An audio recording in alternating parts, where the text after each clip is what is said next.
welcome to the Serpent Temple podcast. This week we're going to be reviewing 3 albums. The first one is going to be Artificial Brain by Artificial Brain. The second one is going to be Church of the Cosmic Skull, There Is No Time. And the third will be Origin's new album, Chaosmos. So Floyd, what did you think of Artificial Brain? Well, first and foremost, I just want to give a shout out to the gig I went to last night. Oh yeah, went to watch Dying Fetus at the Boston Arms Music Room with Ingested, and it was amazing. Fantastic. Had a set list spanning their entire discography, so it was, thank you for that, spanning the entire discography, which was absolutely just mind-blisteringly heavy, technical, groovy. So anybody who missed that show, you missed a real fucking corker. FOMO. Yeah, it sounds really good. I saw some of the videos. It looked fantastic. Yeah, it was great. Do you know what? Boston Arms is... Oops, I just kicked that table. Nice. Boston Arms is slowly becoming, I think, one of my favourite kind of like smaller venues. It's like, there's always going to be like a special place in my heart for the Underworld because I just went to so many gigs there. But like, I've been to the Boston Arms, I think 3 times this year since like, you know, the post-pandemic environment. And it's just, they've all been stellar gigs. So it's a good place to be. I like it there too. Yeah, it's got subterranean changing rooms. They're like strange to be in. Oh, really? Yeah. Oh, you played there once, didn't you? It was our third ever show. Was it? Yeah. It was terrifying. Yeah. I was thinking to myself, I don't remember the change rooms. I was thinking, well, I've never got fucking changed there, so of course I wouldn't know what the changing rooms are You like. feel like you're at school. Yeah. You go to a gig, you got to get to your gig gear in the changing rooms. Can you imagine? That'd be so funny. But yeah, it's a good venue. It's a really nice place. But what did you think? Artificial Brain, I think, is the Serpent Temple beloved band. Yep, so this is featuring, and it's worth mentioning that this is actually going to be the last album featuring Will Smith. Indeed. On vocals. So he is departing this band, allegedly on good terms, right? Kind of. Who knows? There's not much about the situation, but they've got in a new vocalist for any future live shows and recordings. So he'll be sorely missed because he is kind of upholding that old school kind of like aesthetic of just creating the most nasty, guttural, disgusting vocals. Indeed. To mankind. And his, like, I've always been a fan of Artificial Brain since pretty much they kind of jumped onto the scene because I just something really cool about that blend of death metal that's just a bit more kind of like dissonant and interesting and progressive, mixed with like that really fucking subterranean kind of sci-fi-esque vocals. And I think, you know, a lot of the subject matter is kind of sci-fi based, so I think that style has always lent really, really well to the vocals ever since discovering like Aether Flame, which if you want to hear me talk about that, you can listen to the full 2 hours me and Shem filmed a month ago. But, you know, it's just that combination of styles. Same with like Demolik as well, for example, the legendary Finnish band with their album Nespith also had a cool that was probably the first time I ever heard like that super like ultra guttural like toilet bowl style vocal delivery. Artificial Brain, what a fantastic band. This was a really cool album. I always listen to you guys talking about Artificial Brain, and I never really properly dived in. Like, I enjoy what I've heard of them, but it's nice to sit down and properly sit with an album and listen to it front to back and kind of see what these guys are about, and they're about a lot of cool stuff. Yeah, it's always cool when you've got a band bringing something new to such an inundated, kind of overflooded scene. And I think it's because they've been going since about 2011, and the lineup of the band is more or less the same as when they first formed. So you've got the new guitarist, Oleg Zalman on guitars, Sam Smith on bass and synths, Keith Abrami on drums, John Locastro on guitars and saxophone. I had that misspelled as Jin Locastro, so I was thinking, nope, his name's not Jin, his name's John. And then Dan Gaggiulo, who's also the, I think the founder and guitarist of Revocation. Nice. On guitars and backup vocals as well. And then, of course, Will Smith on main vocals. But yeah, it's always interesting to hear sort of a band kind of create a new take on the genre while still kind of paying homage to like the people that came before them. And what I like about this album in particular is it's kind of like a perfect amalgamation of their last 2 albums and their EPs, and they've kind of like found like that kind of sweet spot as to where they want to take the sounds. Because like the first album was kind of more kind of like riff orientated, kind of like similar to like Ulcerate. Have you ever listened to them? The New Zealand death metal band? They're quite good actually, like really like angular, but like, you know, technical, dissonant, kind of like death metal. And then the second album, Infrared Horizons, is the second album, right? You get a fact check on that one. That one has more of like that kind of blackened atmosphere, which kind of permeates this. album a bit more. And it's interesting because when I was listening to this album, I definitely heard like the Krallice sort of influence, and I didn't realize. I actually had no idea that Colin Marston, like the guy who mixed and mastered the album, and has been involved in many other projects, is the lead guitarist of Krallice. So totally. It's been his year in terms of Serpent Temple podcast album coverage because he's like mixed and mastered quite a lot of the releases that we've covered. Yeah, including another one today. So. Yeah, yeah. Clue, it's not Church of the Cosmic Skull. Yeah, I love that. Jyn Nicastro sounds like a Star Wars character. It does actually, doesn't it? Yeah. Yeah. That's just an aside. But yeah, I get you. I think it's this is a third album that they've released. It's the first one since 2017. So I feel like there's been a jump probably in the sort of advancement of their sound, I'd say. This sounds like really developed, really modern. I feel like maybe they've had more time. I think I read that they kind of recorded and wrote everything quite separately from each other. So they probably didn't sit down in a room together to do a lot of this album, and it's all kind of been put together because the drums were recorded in Denmark, in Copenhagen, and then everything was mixed and mastered at the Thousand Caves in New York by Mr. Marston. Yeah, it says guitars, bass, and vocals tracked remotely over the course of 2021. So it's a pandemic baby.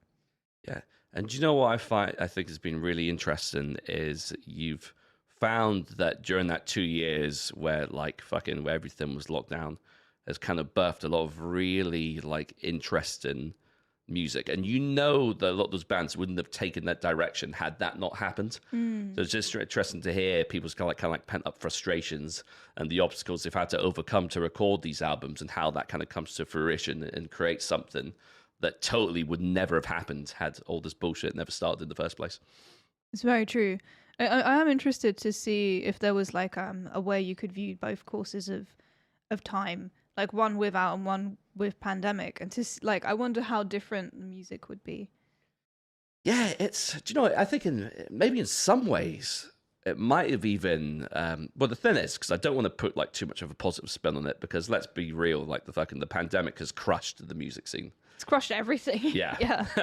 But like I feel like in some bands that haven't like folded under the pressure, and understandably so, I feel like a lot of bands have come with kind of like a bit of a renewed vigor and like hunger for things, because they've had shit taken away from them, you know, like their say source of income, like any metal bands making, you know, good money. But the truth of it is like all the revenue streams from, you know, musicians has been completely like, you know, depleted the last few years. So I think, yeah, they're kind of coming out with this renewed vigor and creating music that I feel like is just a bit hungrier. Like there's been some really fucking good albums come out these last few years. Yeah, definitely. I agree. I feel like the scene is, though it's starving, it's healthy. And like, what is an artist? Like when they're starving, if not at their peak, a lot of the time, which is sad and toxic, but it is something that I feel that I may be experiencing through the work of others potentially. But speaking of not starving, their track Absorbing Black Ignition from their album 2014 release, Labyrinth Constellation, it was featured in an American CBS TV show, Elementary. Oh, no way, was it? Yeah. Oh, that's How cool. wild is that? That was like a Sherlock style thing, wasn't it? I think so, yeah. Was that wasn't the one that had Lucy Liu playing the lead, was it? Or Maybe, I don't know. I know fuck all about the Sherlock Holmes TV shows. Me too. I know the UK one with Benedict Cumber, whatever his name is. But yeah, no, I don't know anything about the American cop shows. Like apart from Hannibal, I tend to find quite bad. Yeah, a bit cringy. I was never into like the CSIs or the Law and Orders or that sort of thing, which is the reason why, funnily enough, I hate to bring it back to this. I didn't watch The Wire for so long because I was thinking this is going to be another one of those boring cop shows, and it's going to be like, you know, these are the good guys, but no, like obviously it's completely like a realistic portrayal of like urban life. But funny enough, talking about cop shows and stuff, there was another show that had a goat horse song featured. Really? Which one? Yeah, I want to say it was one of the CSIs, I think. That's so funny. I'm not sure, though. Someone out there would know because it was quite a famous clip. There's like a metalhead at CSI that's just like low-key bringing all these guys in. There are only 3 cop shows I like that are American. One is Hannibal. The other one is Grimm, which is like literally fairy tales. They're like fairy tale monsters in the world and cops. And the other one is Lucifer, which is also very cringe and terrible, but I love it. Yeah. I thought you were going to say Brooklyn Nine-Nine. I'm just going to make that sound. Yeah. Ah, it can be funny. So going back to the sound, there's a few tracks I want to give a shout out to. I just love the names. I think Yeah. he's such a great lyricist, and some of the track titles just amazing, like Glitch Fantastic. Cannon, Celestial Cyst. One of my favorite tracks in the album is actually A Lofty Grave. That was the track I like wrote about that I really liked as well. I think it just has everything you would want from like an Artificial Brain track, and just sort of a death, or sort of like a blackened-death metal track. I love the synth. Oh, it's great. It's just, and the synth work on this album in particular, even on the last track as well, the last words of the Wobbling Sun. Oh, that was my favorite name as well. Yeah, just so many cool moments on this album. You know, for an album like this, it's quite hard to distinguish, you know, particular riffs or moments, because it's there's a lot going on, and it's a wall of noise a lot of the times. But there's just so many fucking moments in this album, and it's very atmospheric, and it's very evocative as well. What I like about them as a band is they managed to kind of like tread that line between you know, creating riffs that are fun and interesting to listen to, while at the same time, you know, tapping into the black metal kind of ethos of creating an atmosphere and like a soundscape that it evokes like genuine like emotion. Like this album is like the perfect soundtrack to like a decaying like dystopian like post-apocalyptic sci-fi landscape. Totally. Yeah. I see that. I feel like it's I didn't look too deeply at the lyrics, but judging by the album titles, it feels like very much Rise and Fall of a Civilization style thing, like starting from nowish with like our digital shit. I've been watching Love, Death and Robots. Have you seen it? I've seen one episode of Love, Death and Robots. Which one did you watch? It was one that was recommended to me because it's interesting, isn't it? Because it's an anthology show, isn't it? And it's all different animation styles. Oh, was there one? It was something to do with like trying to keep the kids alive. Is that ringing any bells? Oh, is that the guy that has to shoot kids because there's overpopulation? Yes. Yeah, he's yes. like a Nazi kid killer. That was the one. That's the one I watched.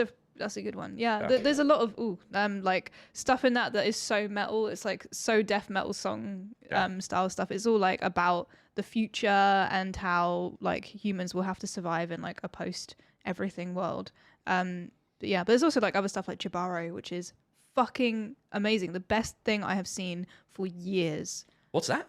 It's the most recent Love, Death, Robots episode. And I don't really know how to describe it. It's basically a work of art, like animation art. It's all completely symbolic. There's no dialogue, and it's kind of, I think it's a comment on colonization, basically, and greed, and how we've separated ourselves from nature, which a lot of it is about. But it's fucking amazing. It's brutal and beautiful. Yeah. I'll give that a watch because I did really enjoy that episode because that was the one that was recommended to me, I think. But I've heard that they're all pretty good. They're all really good, yeah. There's some that aren't as good, but most of them are fantastic, like really cool subject matter and stuff.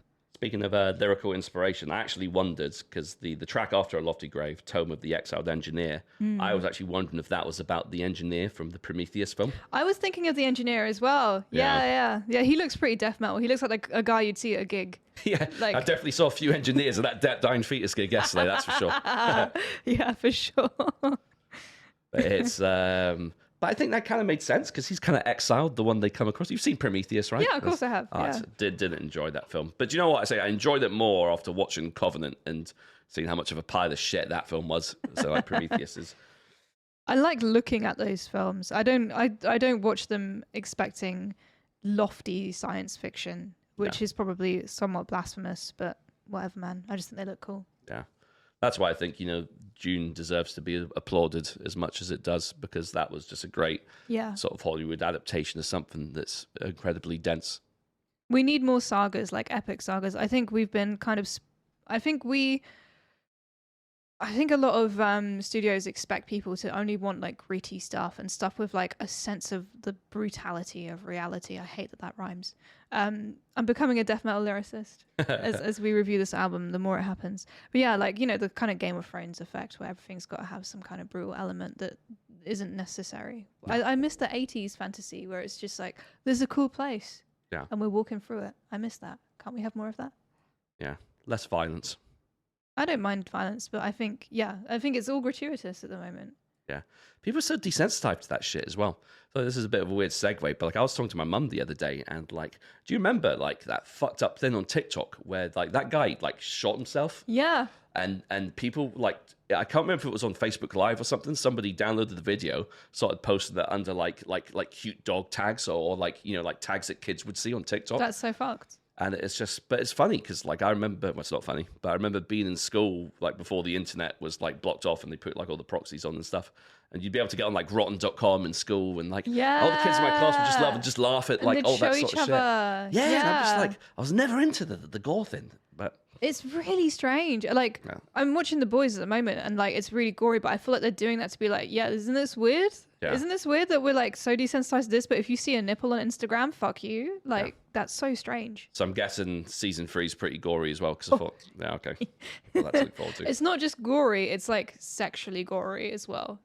There's some like really viscerally uncomfortable moments. Even in more it. sexually gory when that, what was that? This when that one of the heroes like sat on that guy's face and crushed his skull. It's What was that, season 1? way more gory. Really? Okay, I kind of want to tell you, but it's like, I'll watch it tonight. I'll watch it yeah, tonight. yeah, watch it. Let us know, because you're like literally don't eat while you're watching it. Is what Okay, I'm I going to won't. tell you. You really don't want to eat.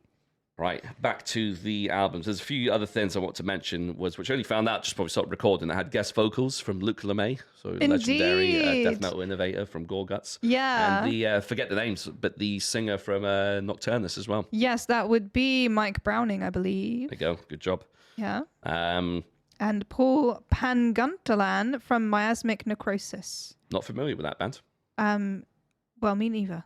I'm just, but he's on Words of the Wobbling Sun. But there's some cool vocal variation on this album because I was thinking to myself, this doesn't sound all like One person. Will doing it because he's got that distinct like uber guttural style that he's amazing at doing. But I do love the fact that they had some guest vocalists in to add that little bit of variation to the album. Me personally could listen to a full album of like subterranean growling and squelching, but I do understand that some people outside of the death metal sphere do like a bit more variation in their vocal delivery. That for some reason those were all frog related sounds. Yeah, no, it's funny that, isn't it? Yeah. Subconsciously, yeah. They are pretty much pretty death metal sound animals. Yeah, I feel like this album is a big send off for Big Will. Like, there's loads of vocal variation, as you say. There's loads of stuff going on. I think it's like a really brilliant sort of supernova to go out on.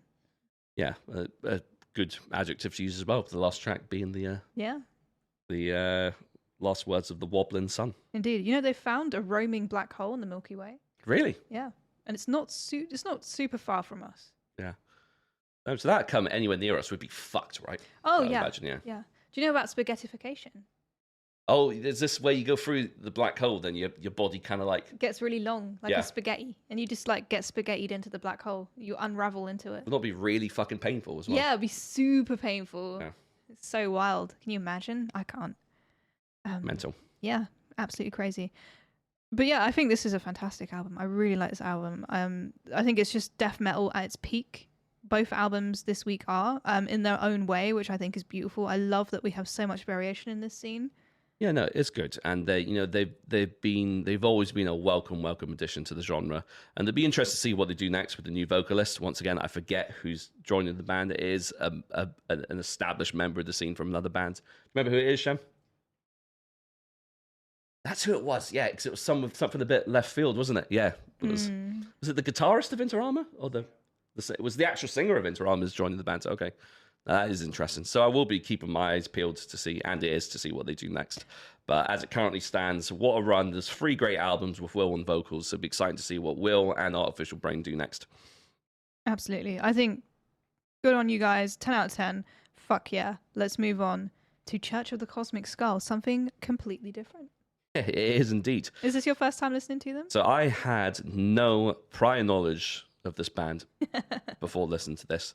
And I kind of feel like I got ghosted a bit. And when I say ghosted, I'm referring to the band Ghost. Oh, okay. And so I heard the name Church of the Cosmic Skull. And don't get me wrong, it's not like a million miles away from what I was expecting. But I was expecting like some like proper like sludgy stoner, like some crusty doom. But what I got was like far more palatable. But like still, like it was actually really enjoyable. Yeah, it is. You know how I view it? I feel like it's a psychedelic school assembly. That's a really apt way of... In a good way. Like, I fucking love it. I wish this was the kind of shit you'd sing at assembly at school. Yeah. Like, I would love, like, all these songs are choral bangers. They are. I love the all the vocal harmonies. Like, they're almost Queen-esque at times. Yeah, totally. Which is super cool. Apparently Jonathan Ross is a fan of the band. No, I didn't know that. Yeah. That's wild. According to the Wikipedia anyway. Well, shit. I need to read Wikipedia more. Yeah, no, this is cool. And they're a relatively new band as well. I've got listed here that they were formed in 2016 by Bill Fisher, who I'm guessing is the driving force behind the band. He is indeed. I'm guessing he's the dude with the long hair and the guitar on the front of the album cover. Yeah.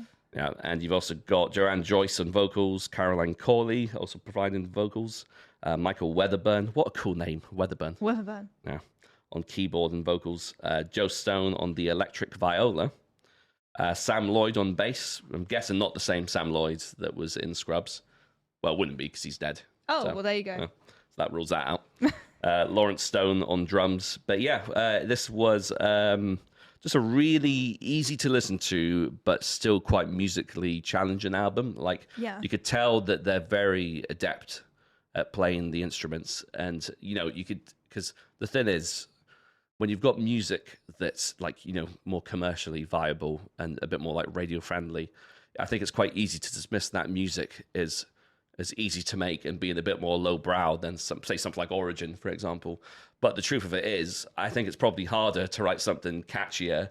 Oh, definitely. Than it is to just go balls to the wall and do loads of insane, crazy shit. Yeah, I think you're totally right. I think you've kind of got to have more of a strict framework with your creativity to make something like this, right? Whereas, I mean, it's incredibly complex songwriting with the death metal stuff still, but I feel like you can be a little bit more free with certain kinds of sort of like aggression or emotions you want to express. Where with something like this, you've got to be like really regimented about it, and that's part of the interesting thing, because it's like it's really bright, it's very proggy. Like, there's a lot of 70s prog influence from this, which if you're like an early Serpent Temple fan, you totally hear from a lot of the bands we've covered and stuff. But then there's also this like dark kind of underlying thing there where like they're singing this like bright, beautiful stuff, and all of the band members also do vocals as well. Like Bill, I think, and Caroline are like the main vocalists, and Joanne. But everyone provides, which I think is really cool. But yeah, like if you listen to some of the lyrics and stuff, it's like there's a bit of like creepy shit going on, which I kind of like as well.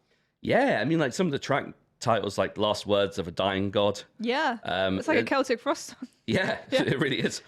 And like the beginning of that song reminded me of that song by Sparks. Do you know the song "This Town Ain't Big Enough for the Both of Us"? Yeah. Yeah, it kind of had a bit of that vibe to it. You know, just like that kind of like theatrical kind of insanity to it. Totally. And like One More Step as well, which is like, it's kind of like, it feels like some kind of insanity song. Like if there was a TV show and someone just starts killing people because they're wild or they snap, this would be the song that's playing. I could totally hear that. Yeah.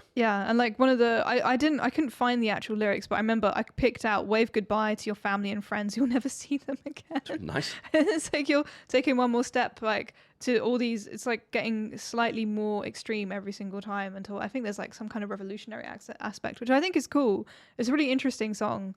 It reminds me of what is that the guy who's like, first they came for the Jews and I did not say anything, for I was not a Jew. You know that poem? And he's like, then they came for the Catholics, I didn't say anything because I was a Catholic. No, I don't. At first I thought you were quoting the Leonard Cohen song, because he's got a song that kind of starts similar like that called Puppets.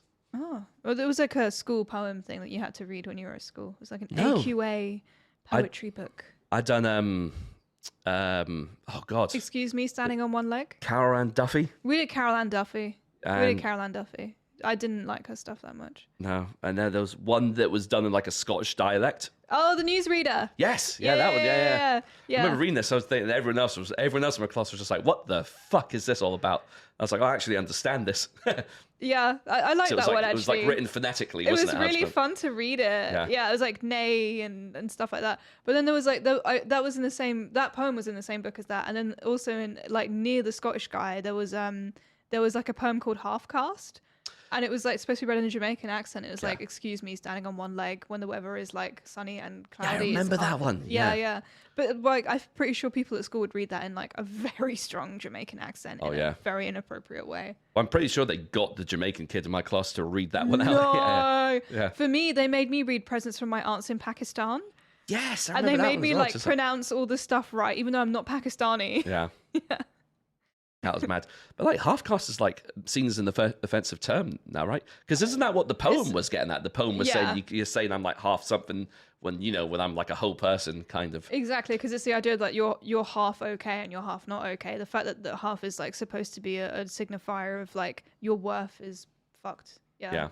Because I remember a lot of people would use that term like growing up. Yeah. Like it was then like mixed race became like the more prominent kind of. Still, yeah. But then even then, like, but then I grew up in such a multicultural school. Like no one ever really used those terms because we're also like kind of. Well, I don't make out like it was all fucking rainbows and sunshine in my school. Like there was a lot of horrific bullying going on, but it was equal opportunities bullying. Like it didn't matter what the color of your skin was. It was just whether or not you fucking had like the fucking gumption to survive. The racial bullying at my school was pretty much like the P word, being called a terrorist a lot. I can imagine.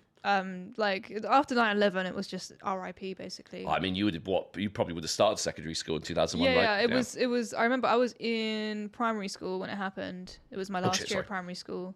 I was like, when you're a kid, you have no empathy. So I came home and I was like, why are the cartoons cancelled? I don't fucking get it. Why are there no cartoons? And there's just like a plane flying into a building over and over again. And then the next day, just immediately more racism. Yeah. It was wild. I just remember coming home. I was in either year 9 or 10, maybe year 9, and my dad was watching it on the TV, and I was thinking, "Oh, cool! What movie is this?" Oh my god! And I was just like, "No, this isn't a film." And I was like, "Oh fuck!" And then that's when like the severity of the situation became prominent, and then it was all everyone was watching or like looking at the next few days because it was just the craziest thing. I remember the feeling of other people around me. Everyone was like in this weird state of like worry and terror. Yeah. And then going on a airplane after that was never the same again. God, yeah, I bet, yeah. Anyway, should we detour from 9/11 and get back to How did we get to 9/11 from Church of the Cosmic Skull? I'm so sorry, Church of the Cosmic Skull. I really love these guys. They have this like wonderful tongue-in-cheek humor. Like the earlier albums, I think this is their third or fourth. Let me go to my list. I had it down as their third, but I might be wrong. They have a few releases. One of them is called like I think Everybody's Going to Die. That was 2019, absolute banger. Science Fiction 2018 and Is Satan Real in 2016. I love their back catalogue. So is there other albums as good as this one? Yeah, they're really, really good. I love that they have like a really solid sense of style with their albums. So like they have all these rainbows on them, and then this one because it's like not as colorful, like it's white, and the only rainbow on the album is Bill's guitar. I really like that they're kind of playing into like the sort of this one's a little bit different style album as well, but they still have the color thing. Yeah, because I mean the first track is called 7 Rays of Color, right? Absolutely. 7 colors of the rainbow, right? Is there? Yeah, and they on the Bandcamp they have this thing in their description called the 7 objects, and there's like this list of I guess like their manifesto, I say. So they say, recognize the hallucinatory nature of reality, investigate all aspects of reality hallucination, receive all phenomena with equanimity, celebrate and uphold the freedom of art, science, and thought, meet mistakes with forgiveness and determination, do what you want with love in your heart, maintain focus on the unity of all living beings. Wow. That's really cool. That's so metal. Yeah. That's cool. That's nice. I like that. It's better than do what thou wilt.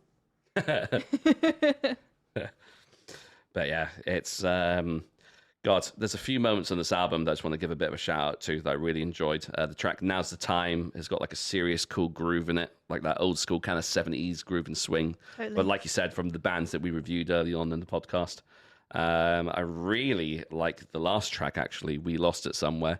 I think it's got a really beautiful kind of like emotional like piano melody to start with, and I love how the guitar comes in and like mirrors the melody, and I love how the tracks kind of build on this album and how the vocals are not just second place, like they're an integral part to like the construction and just the components of the tracks and just all the different harmonies and melodies. Like it's just a very kind of joyous listen. But like as you mentioned earlier, there is those dark undertones that kind of give it a bit more kind of gravitas, I feel. So, but Yeah. really enjoyed this one. Really good album. Also, Bill and Caroline have a project called Dystopian Future Movies, which is really, really heavy and dark and beautiful. Oh, is that not the is that the one that guested with Grave Lines? They did a split together. Oh, nice. Yeah, they're really great. They played together, and Jake and Caroline have like a song they sing together. It's really good live. Yeah, really, really lovely people. So that's fantastic. We hope we can have them on the podcast one day. These guys are based in Nottingham. And I like how, I don't know if you noticed, but the beginning of the album, it starts with Ring Around the Roses on the piano. Oh, yeah, shit, yeah. Yeah, I guess it's like a pandemic reference, huh? Yeah, I suppose so, yeah. Yeah, I thought that was cool. It's a bit tongue-in-cheek. And yeah, the organ, I love that 70s style Mellotron organ. One of my favorite sounds. So I love that that's still a thing that you can hear in modern music. Yeah, it just shows that it's a timeless kind of sound, isn't it?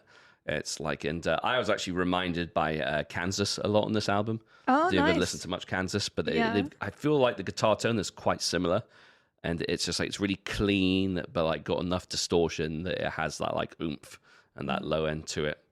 But like, Kansas is such an underrated band because a lot of people know the song "Carry On," "Carry On, My Wayward Son," which is great. And also is another track that has a lot of vocal harmonies and melodies in it. But the entire back catalogue is just amazing. It's funny how a lot of those bands like made it big with one track, and then their entire career was defined by those few like hit tracks. But then they've got like Boston as well, for example. Europe. Yeah, that's a good example. Yeah, they're all one-word bands that relate to a place. How strange is that? Boston, Europe, Kansas. Yeah. What other states can we name here? There's no English bands like that. You can't call a band like Worcester. Yeah, Hull. Nottingham. Yeah. Yeah. Well, what would be the best band name based on a UK geographic location? Oh my god. There's a place in Yorkshire called Wetwang.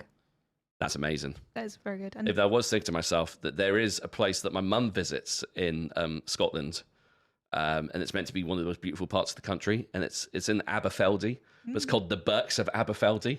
I'm thinking that is such a cool name for like a song title or an album. Or I don't know why, but that sounds like an NSBM album. Does a bit. I don't know why, but I'm just like, oh, that's sus. the White Plains of Aberfeldy. Oh my god, no. You need to make that an RABM album or you're going to get cancelled. Oh dear. That's terrible. I love that. The UK has some beautiful place names in it for sure, but then it also has places like Bean. There is a place near Brighton called Bean. Is there? Yeah. Oh, yeah, I feel like I've seen that before, actually. Yeah. Bean, yeah. And that's Scunthorpe. Oh, horrible sounding. Penge. Yeah. Oh, well, Penge is a shithole as well. Really? Those buses that go to Penge, I do not ever want to fall That's asleep my bus. on one. Oh, like, shit. Yeah, it goes past East Dulwich and goes straight through Lewisham, then goes to Penge. Yeah. Well, I say it's a shithole. I've never been there, but I've only ever heard horror stories about Penge. You can tell, like, if you fall asleep on the bus and you end up there at like 1 a.m. and you walk off and there's literally green lizard people walking around and they have like, okay, not lizard people, green fish people. Who invited David Icke onto the podcast? There's like orange dog people walking around. I don't know. Like, you just tell us like monsters that inhabit Penge that only appear at night, and you're going to end up there one day, and they will cannibalize you. For a second, I thought someone like slipped you a tab of acid, and you fell asleep on the 176 and woke up at Penge. It's all the Church of the Cosmic Skull, man. Like, I'm seeing all the colors of the rainbow right now. We're really going off on tangents today. I'm very sorry, everybody. Hopefully they're entertaining ones. But yeah, this album fucking rocks. What a great year for music. Indeed, indeed, indeed. Shall we move on to Origin? Let's. Okay. Now, Origin. So this is a band that I have been following more or less since their formation. So they formed in Topeka, Kansas. Don't know if I pronounced that right. Hope I did. And it consists of mainly longtime members. You've got Paul Ryan, who's one of the founders, on guitars and vocals. John Longstreth on drums, who is, in my humble opinion, one of the best death metal drummers of all time. Mike Flores, bass vocals, and Jason Keyser performing main vocals. Jason Keyser is actually the brother of Joe Keyser, who was the longtime bassist of the brutal death metal band Skinless. Oh.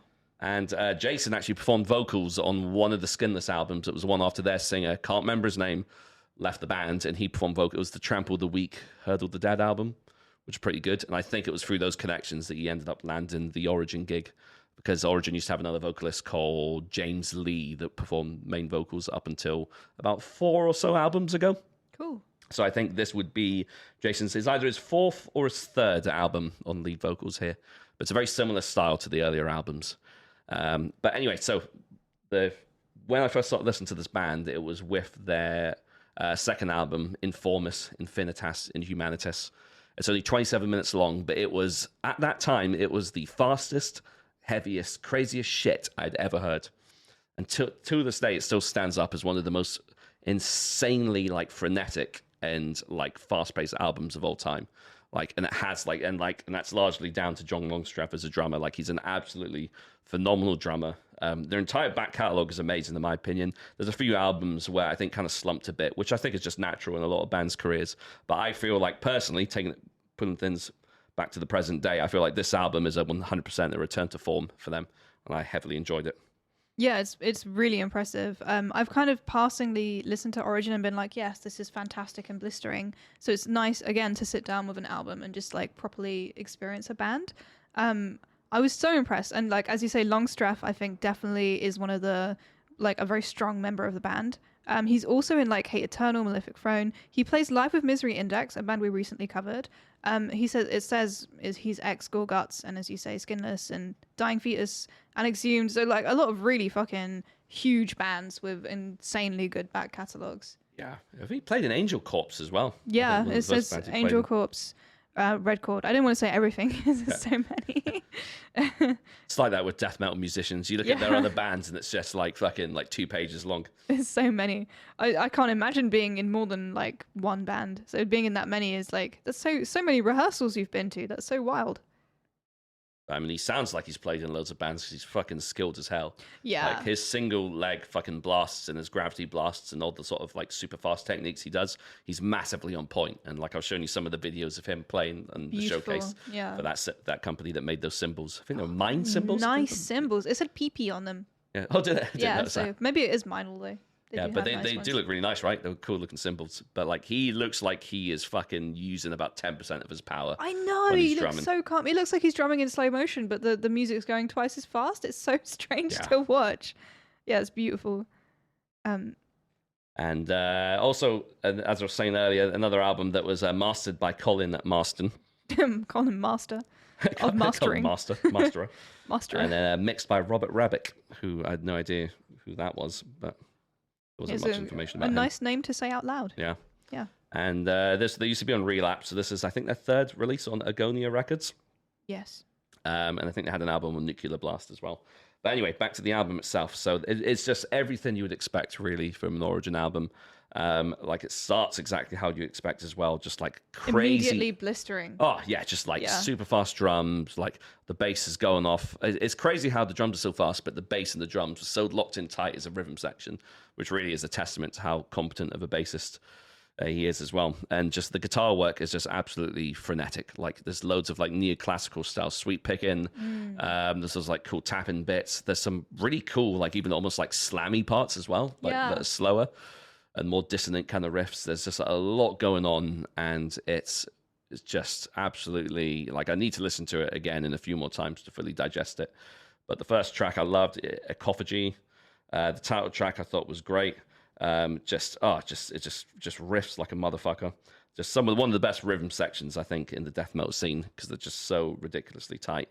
And I love how they still do what they've done in the earlier albums, is where they have I think a few of the other members providing backing vocals, and they do like a few vocal trade-offs every now and again, and do that kind of Glenn Benton from Deicide Thin, where they'll like dual-layer the vocals, where someone will do the highs and someone will do the lows and that sort of shit. It just sounds so kind of gnarly. Yeah, I love that. My favorite track on this was the 4th track, Panoptical.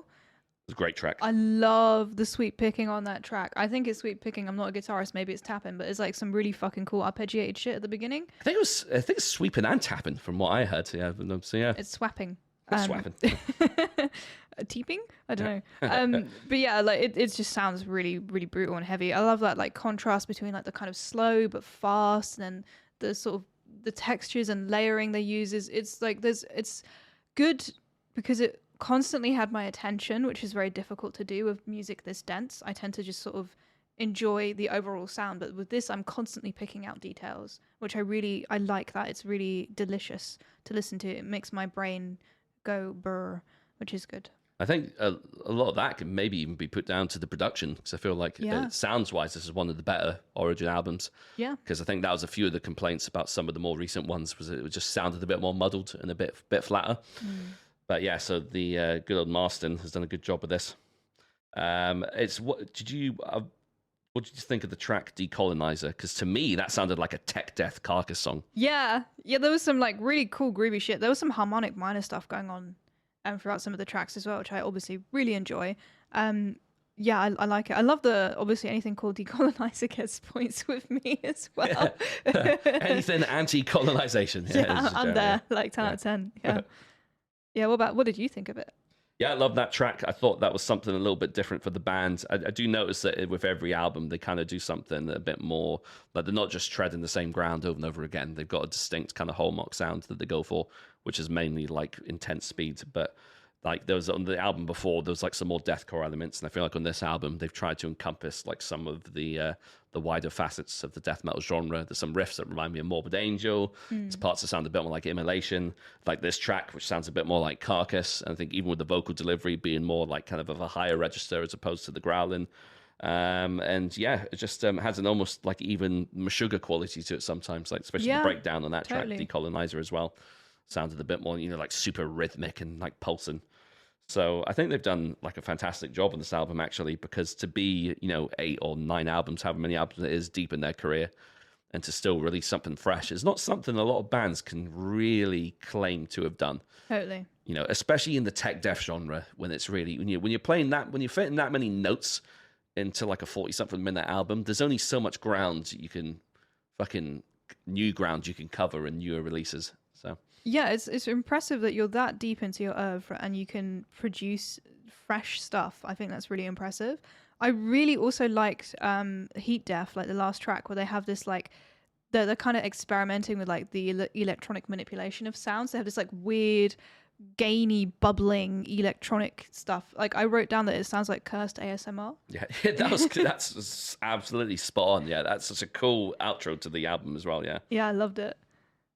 Yeah, because it's and then it's like I've said this a few times on the podcast before. I think it's always appreciated when a band puts effort into like how an album or the songs placed in the track listing, and like that track could only ever have been like an album closer. Do you know what I mean? Like totally. It's 11 minutes, and don't get me wrong, like 4 of those minutes are like some dissonant synths and like an outro more or less, but it's still an absolutely fantastic track. And then once again, bringing something new to the table, like you said, with like the weird, because I actually picked up on that as well, the weird kind of like weird distortion and manipulation that was going on in the guitar sound. So it was almost like it almost sounded like the heat death of like the planet. Exactly. With how everything was kind of breaking down. Yeah, it's really conceptual. I really like that they're kind of thinking about music in like another dimension of like the visual dimension as well. So you can kind of like, it's like soundtrack stuff, it's sound design stuff. And I like that. I think sometimes people get too focused on just the song and they don't see the bigger picture. And sometimes that really is a picture. And like that is a dying planet, which is something that Artificial Brain are kind of going for as well, the wobbling sun. So you've got a Heat Death as the last track on this one, and then dying words of a wobbling sun for Artificial Brain. It's so funny that like they both kind of interact with each other in that way. Good thing we reviewed the Cosmic Skull album in between, because otherwise it would have been. Yeah, what is it? This is like, it's so funny. They all have this, because you've got the cosmic element of the Cosmic Skull, and this is Chaosmos. I suppose there is all a cosmic element running through all three, isn't there? There is a chaotic cosmic element this week, yeah, for sure. We're all aligned. Yeah, no, that's sorry. It's just another thing this album reminds. Yeah, especially that last track was the Chaotic Decapitation's 2020 album, Death Atlas. Do you ever get around to listening to that, or? I think I remember listening to some. I think it was 2020, and I listened to it. And I remember listening to a lot of Cattle Decap, because you really like them, and I love them, except for when he starts doing those vocals that make him sound like he's Benji from Skindred, and I'm like, wait, this is Skindred. Wait, you don't like the Goblin vocals? Goblin vocals. Maybe I'll like them now. It's been a few years. I'll dip back in. Maybe I'll be into them. But I just can't. For me, I'm just like, now Skindred is doing guest vocals on this song. I actually really do like Skindred, but it's just really weird for me to listen to Cat or Decap and be like, this is fantastic. The grooves are amazing. And now the vocals are really odd. It's a really Marmite sound, I'll give you that. But yeah. I actually remember when that album came out, I think I was forcing that song. I think I must have linked it to you about 3 times. Have you listened to this yet? Have you listened to this yet? Because I thought the title track was just the best song I'd heard in ages. It is really good. Yeah. It's really good. It's just, I think I need to acclimatize myself to the vocals. You need to acclimatize yourself to the dying sun of the... the last wobble. It's me wobbling around. I haven't been able to say words this week very well. So I'm definitely wobbling about like a dying song. See? I did it. Dying sun. That's a pretty good week for reviews. I think it's worth mentioning that we would hopefully... Well, you two would definitely be going to Hellfest.